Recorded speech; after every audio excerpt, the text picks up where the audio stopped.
Hi, good morning. I'm Rishi Dastidar, and I'm going to read for you some extracts from my new book, Saffron Jack. In case you're wondering, this fella here is the fella that's on the book. A little bit of product placement there for you. So Jack is a version of me, an avatar of me, I guess, who decides that he needs to set up his own country, because who hasn't decided at some point that they want to set up their own country and be a king themselves? So he goes off and does that, and it's a kind of adventure. It's quite a scary adventure, I guess, in some sense. The book draws a lot on different sources, but especially Rudyard Kipling's The Man Who Would Be King. Some people have compared it to the Bible already. Some people have also compared it to Wittgenstein. I'll leave you to decide what you'd like to compare it to. I'll read a couple of extracts for you now. Why not start at the beginning? That seems to be the best place to go.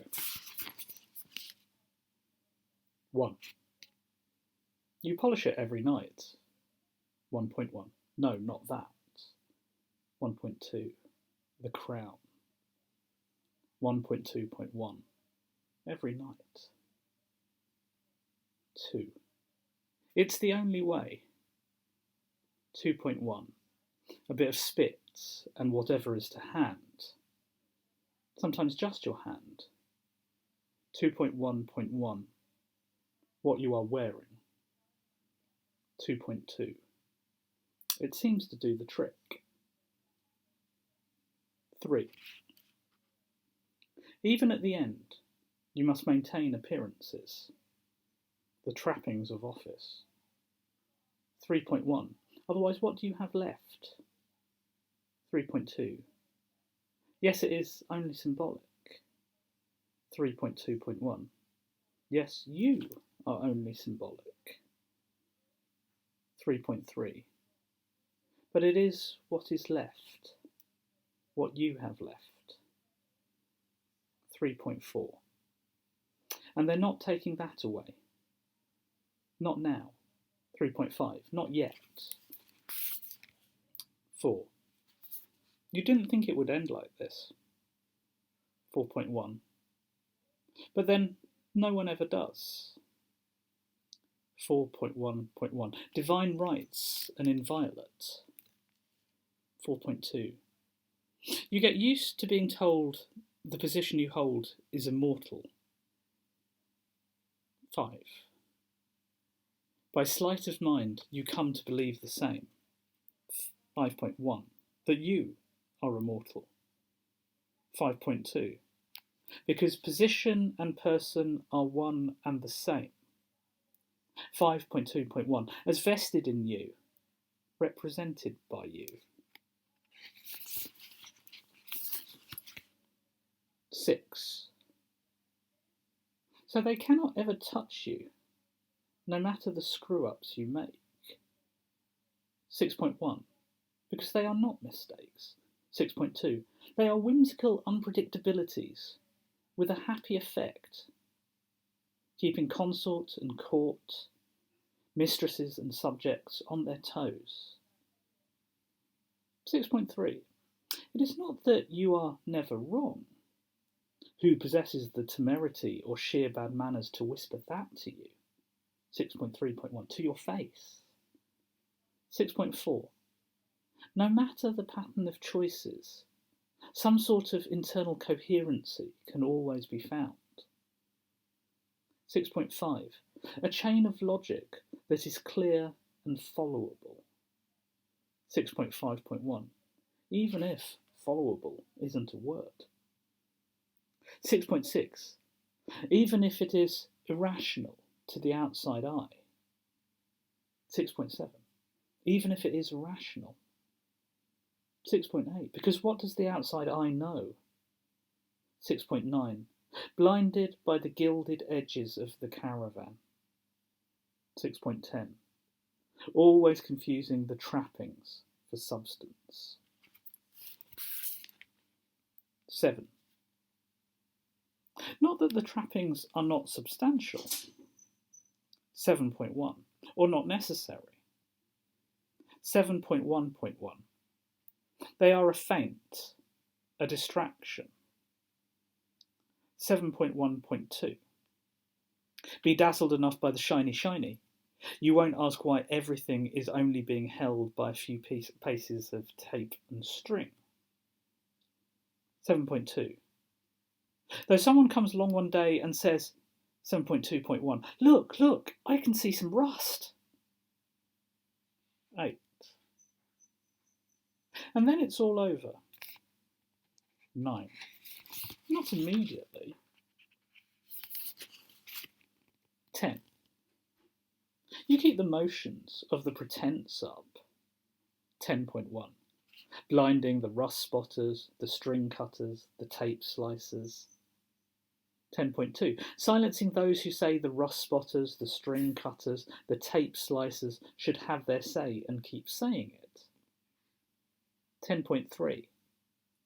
Imprisoning those who say that the advice is not bad and should be listened to. 10.4. Sending into exile those who suggest you need new advisors. 10.4.1. Advisors who should look like, sound like the people suggesting you need new advisors. 11. Dismissing and diminishing until the only evidence you are actually who you say you are is a piece of tarnished metal. 12. And your unshakable belief in the purity of your bloodline. 12.1. However diluted it might be. And now let's jump ahead. I didn't tell you that Jack decides to set up his country in a war zone, because that's the kind of guy he is. And so let's jump to a bit where he explains his thinking, or at least tries to. 51. Why tip up in a war zone? 51.1. You are no adrenaline junkie. 51.2. You do not want to shed any red stuff. 51.2.1. It is not your fight. 51.2.2. But you spot a chance like the next man. 51.4. Localised carnage is some of the best opportunity hunting you can get. 52. You can slip between the cracks unnoticed. 52.1. Until you want to be noticed. 52.2. What is one small brown face? 52.3. Exactly. 53. So you've come to this discrepancy. 53.1. To start something here. 53.2. Another discrepancy. 54. A country fit for you. 55. You had the idea on the train. 56. Yes, you know you should have arrived in a manner more romantic, befitting your soon-to-be really true this time status as an outcast. 56.1. A romantic in exile, a successful runner-awayer. 56.2. From all the stuff that was so bad that you couldn't stay and fix it. 57. It'd suit you and your story more if you used a mode of transport more exotic. 57.1. A tramp steamer. 57.1.1. Something to weather beat you. 57.2. Shay had his motorcycle trip, where heroes were found, destinies forged, myths made. 57.3. You had the Eurostar. 57.3.1. Your heroism stretching as far as trying to sneak champagne from first class. 57.3.2. Stuck in the tunnel for hours due to the inclement conditions at Calais. 57.3.2.1. The conditions are always inclement at Calais. 57.3.3. One couple so bored they started the Mile Below Club. 57.3.3.1. You didn't have that distraction available to you. Maybe if you had more regularly, okay, at all, growing up, maybe you might be calmer than you are now. 58. With nothing else to do but look out at the wall holding back the sea, you drifted. 58.1. You drifted to being younger. 58.1.1. Bank holidays at home, the rain, the inside, the couch, in front of the TV. 58.1.1. Hoping that instead of the Bond, whatever was left over in Disney's cupboard, there would actually be something else on. 58.1.1.2. Something interesting, something different. 58.2. And this one time, there was. 59. A bang on the TV, a splutter into life, and then on it. 59.1. The man who would be king. 60. For it's a nation I shall make of 'em, with a flag and an anthem and a standing army. I'll treat with the viceroy on equal terms, and other kings and princes. And when I've accomplished what I set out to do, I'll stand one day before the Queen, not kneel, mind you, but stand like an equal, and she'll say, I'd like you to accept the Order of the Garter as a mark of my esteem, cousin. And she'll pin it on me herself. Oh, it's big. It's big, I tell you. 61. A jolly in the subcontinent. 61.1. When the subcontinent was ours. 61.2. No, theirs. 61.2.1. To be jollied. 62. Two mad dog Englishmen, short on high Victorian, imperial boredom, long on chutzpah and capers. 62.1. Smuggle some guns into some country. 62.1.1. The Kafiristan job. 62.2. Then some cunning, some chance, some shooting. 62.3. And one of them ends up running the show. 62.4. The locals reckon he's the sun, and they all start bowing down to him. 62.4.1. Just like that. 63. And you thought, wouldn't that be bloody cool? Well, not just to be Sean Connery. That would obviously be bloody cool. But, you know, it'd also be cool to just control somewhere. Especially as somewhere when you felt you've never fitted in wherever where is you're from. And then have loads of people suddenly decide that, yes, despite the fact that you look different, sound different, talk different, and scare them with your guns and what have you, still, you're a better bet than the current fat nabob they have, who goes around taking their bread from them, their grain from them, their money from them, taking their wives and daughters from them whenever he fancies, with only a little bit of prompting and cajoling, a twinkling smile or two, which they understand even if they don't understand what the smile is saying. They take that, and the guns and the weapons and the drill and the tactics and the confidence you've given them, and they surround the fat nabob's palace in a ring of chanting, heaving, determined bodies, which won't shift, and if he tried to sneak through, he'd get sucked into a maw of flesh like being sucked into a whirlpool.